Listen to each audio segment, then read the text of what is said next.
po, mag-a-apply po akong katulong nyo. Katulong? Sige, pasok ka. Ano bang kaya mong gawin? Masipag po ako. Marunong po ako magluto, maglinis, maglaba at mag-alaga ng bata. Sige, pwede ka na mag-umpisa. Few moments later. Yaya, magluto ko nga ng itlog. Di po ako marunong magluto ng itlog. Hotdog na lang. Hindi rin po. Tuyo, di din po. Ako na nga lang? Ito, tawagin mo ng mga anak ko. Kumain na kayo. Sige po.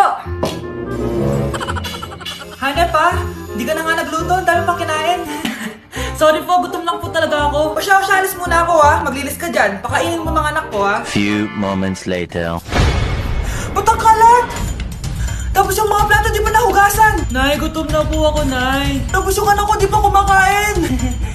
Anong ginawa mo? Naglalaro po. Ang bilis po ng wifi nyo. Tsaka po pala ma'am, yung sweldo ko 50,000 per week po 50k pa gusto mo Alam mo, harak ng demonyo sa Satanas. Baka gusto mo mag-apply doon. For sure matatanggap ka. Alis na po ako. Dayas!